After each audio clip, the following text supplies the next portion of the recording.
Now I don't know a whole lot about this. This actually, I don't think I actually knew until you told me. So, So yeah. I can cover this. So Months old there's an now. interesting thing going on in the world right now that Americans are just fucking ignoring. And like we know that Russia's invaded Ukraine, and we know like Israel and Iran are at war, but there is a very significant movement within the world moving away from American heterogeneity. Hegemony, yeah, whatever the fuck. American hegemony. And it involves Russia, Iran, Brazil, India, China, North Korea, all of the things, or most of the countries that we either see as the bad guy or virtually irrelevant. They're starting to form stronger coalitions. And we're seeing this play out in Ukraine right now, where North Korea has now militarily allied with Russia and is sending troops over to Ukraine to fight for them. And in exchange, Russia is giving them diplomatic cover in the UN and blocking sanctions against North Korea that they otherwise would have faced. And it's working out pretty well for them. I don't know if anyone noticed, but that war is still fucking going on. I know somehow, and it's because of this. And you know, we had the BRICS summit this week where all of these world leaders got together.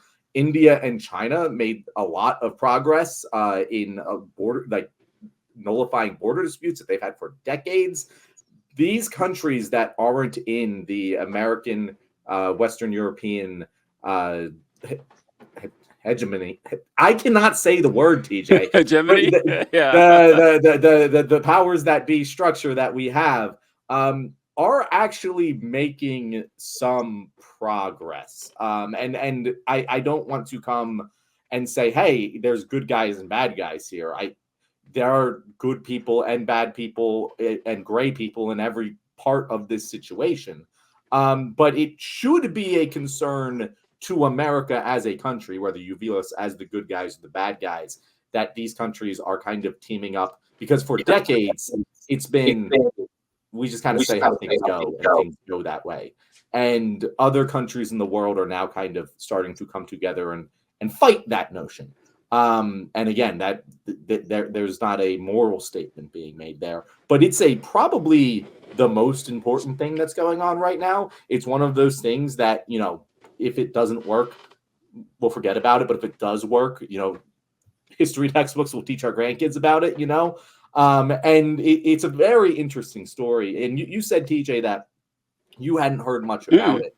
Had you not heard much about, like, specifically North Korea sending troops over to Ukraine? Or have you not heard much about this more overarching geopolitical alliance that's being made? The BRICS, I don't know if I said that, but the BRICS is what it's called: Brazil, Russia, India, China. I forget what S is. I don't know. I know the S. But I knew about Brazil, Saudi Arabia, maybe. No, I don't think so. Because I remember that. I'm pretty sure it is Saudi Arabia. Is it Saudi Arabia? Because they're kind of more allied with us now, though. So yeah, the reason I thought it was Saudi Arabia was because I saw that Shang-Chi.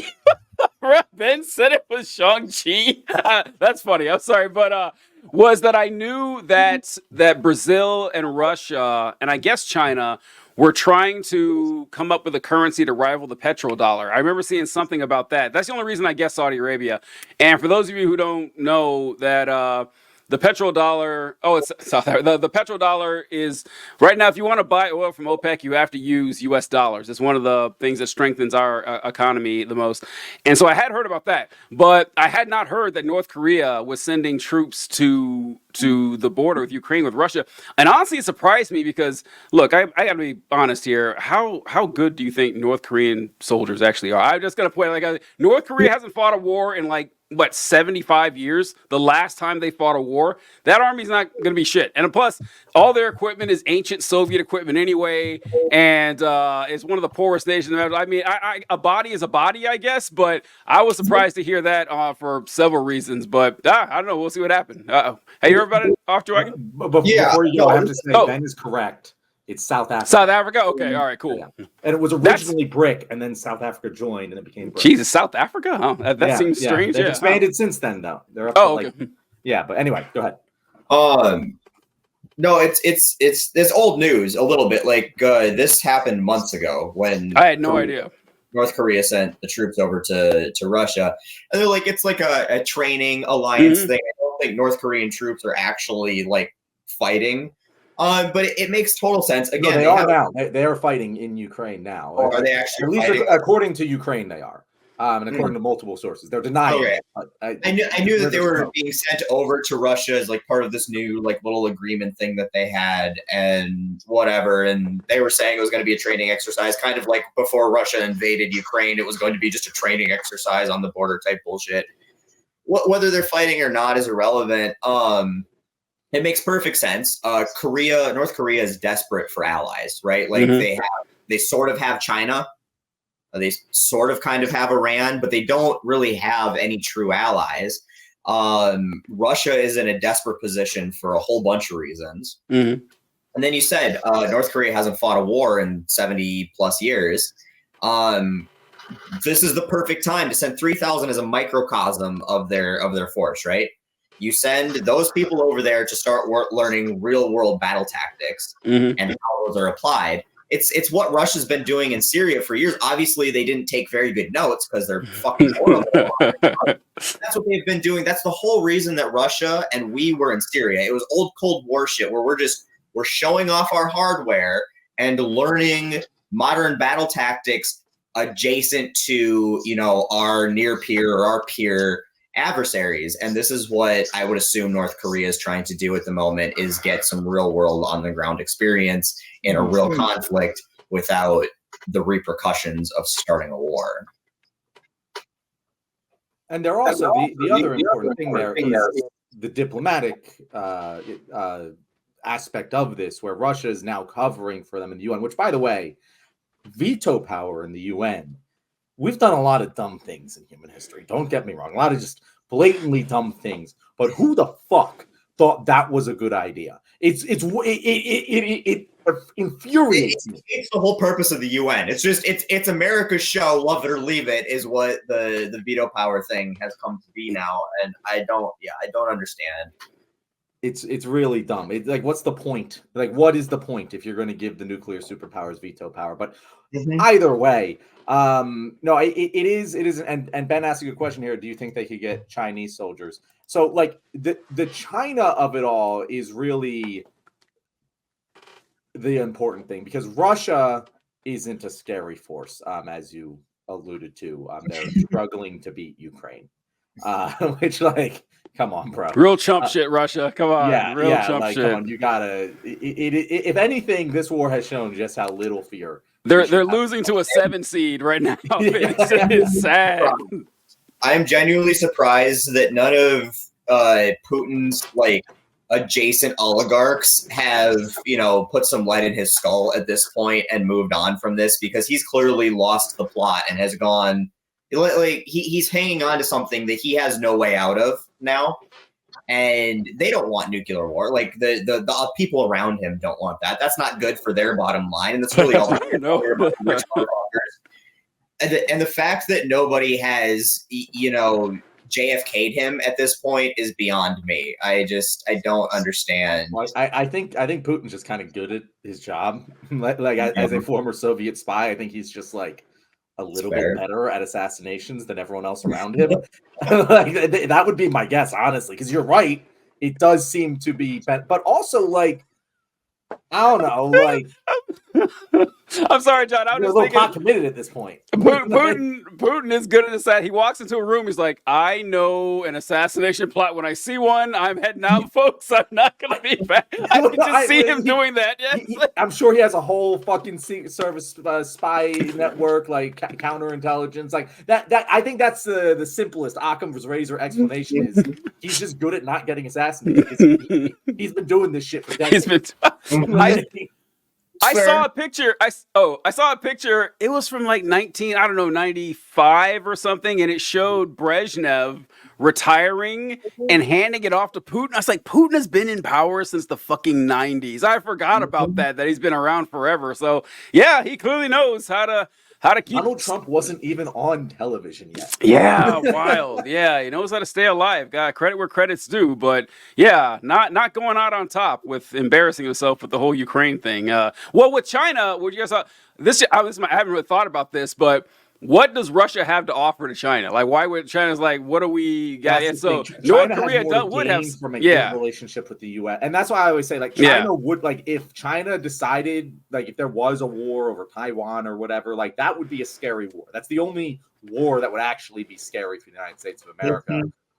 But like, it's not going to happen because the economic ties between China neither of us and America are stronger than any two nations on the face of the earth. Like, both countries would be cutting their nose off to spite their face in the war. So China has no real interest in military force. They have a military, but like, they don't need it. They have other ways to win, and they're doing it very successfully.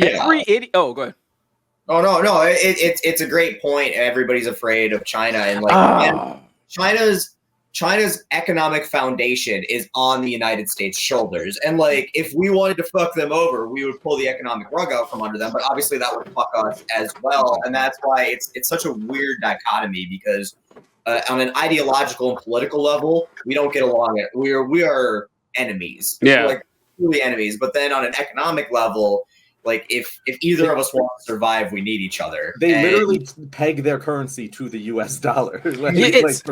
This is why every idiot conservative that I talk to, they'll say the same thing. They're like, well, you know, the Red Chinese, they got this massive army and they could come take us over at any minute. So it's never going to happen for the same reasons you guys have articulated. It would fuck over not only themselves and us. Honestly, the global economy would collapse. Like, you would be the king of a pile of ashes if you let this happen. There's no way they would do something like that. Like, even let's just pretend too. Like, on some weird, we got the wrong people, because you know, you get dumb enough people in power. Like, you get a Donald Trump in power, and then you get somebody equally Donald Trumpy in power in China, and they go head to head, and they don't like understand the economic repercussions of this, and get into a conflict. China has a lot of people, but they don't have their hardware is nowhere near on par with anything that we have. I mean, they're doing the same shit China's doing, where they're like, they have their, you know, 5th generation or 6th generation or whatever generation fighters, that they have 1 or 2 of them that barely fly, and they bring them out for air shows and demonstrations, and they have no idea how to use any of that hardware, even if they did have it in a practical sense. Because the United States, there's one thing we do well, and that's just blowing up brown people. We're super good at it, and we've put all of our money into doing that, and we've put all of our money into doing that as efficiently and effectively as possible. And you cannot play in that playground and expect to compete. And we're seeing that so much with Russia right now. Like, they've failed on a tactical level. It's their equipment's trash anyway, but they're failing on a tactical level because they don't understand the things that the United States spends all of its time focusing on. There's no military. You take nukes out of the equation, there's no military that is going to go toe to toe with us. No, and that is assuming that the fight isn't here. Like, it's assuming we're fighting a war somewhere else. The idea that even if every single other country in the entire world teamed up to fight the United States of America, they would not be able to take us over. We are the most geographically defensed country ever. Yep. It's literally fucking narrow passageway, mountain range, ocean, tundra. Like, there's no getting to us. It's impossible. And nuclear war can just end the world. Other than that, it's mutually assured destruction to go to war with the United States of America, which is why it will never fucking happen. And we should stop pretending that it could. And what they like to bring up too is you know how concerned they are about the national debt, supposedly, and they'll always say, "Well, look how much debt." You'll hear a conservative host say this all the time. Said, "You know, a lot of our national debt is owed to China. What if the Chinese call up that debt? What if they do it? Like what? That's not how debts work. That's not how it's like. Oh well, we want it all right now. And oh no, go ahead. Oh yeah, and like so." if this, because the implication is, since we owe them money, they're our boss. Like if you owe someone money, they have something over on you. It's actually the other way around. Like they have every incentive to make sure our economy is strong, so they actually get that money back. It's perfect. And this near bipolar, it's still kind of monopolar, the superpower structure in the world, but it's becoming more multipolar. It's the most stable that you can actually have it. And so we've kind of gotten to that point with China where it's good for the economy to have these tensions and alliances and the dependence upon these two other nations, because it helps stop wars from happening.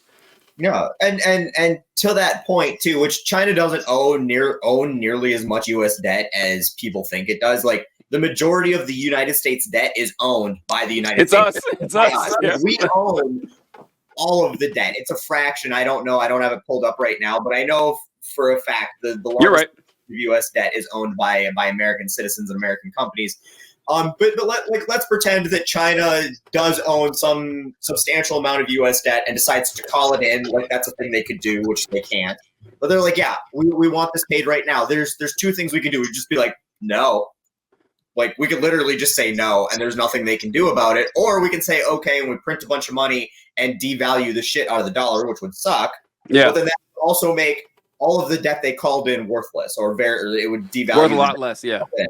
They have no ability to do it, no incentive to do it. There's just no, and they don't have the leverage that people think they have because they don't own nearly as much debt as people think they own. It's asinine from every angle. It's Japan, this neo-Cold War fantasy. I didn't realize that. Who? Japan is the number one foreign holder of American debt. Yep. Yeah. Didn't know that. John, I wanted to say you have trouble saying hegemony. The word I have trouble saying is statistically. I fucked that word up. It's hard for me to say statistically. Like any of those double T's. Well, that one's easy for me, TJ. Statistically. Oh, I'm sorry. I've been struggling with anonymity lately. That one has been kicking my ass. All right, it's that time, the end of the episode, the time where you're supposed to like, subscribe, leave a comment, share this with your friends, tell people how much you love me, TJ, and of course, our wonderful guest this week, Off Jawagon. How about, if you like him, how about Off Jawagon, tell people where they can find you. Yeah, absolutely. Thank you guys for having me. And I'm on YouTube, TikTok, and Instagram, Off Jawagon. It's just OFF_JAWAGGON. You can also watch our podcast. We have one of our own as well that's called Let Them Eat Toast. You can find that everywhere you get your podcasts, as well as in video form on the Off Jawagon YouTube channel. I appreciate you guys letting me plug that. I also sell merch, offjawagon.com. Just if you Google Off Jawagon, you'll find me. That's how it works. Hey, we appreciate it, man. Thank you so much for watching, folks. Statistically, you guys are probably our favorite guest. And although we do value the anonymity of our followers and the people who watch our show, we want you to do your best to contribute to the show and help to bring, left-wing hegemony to YouTube. And so do your best, folks. We'll catch you next time. Later, folks.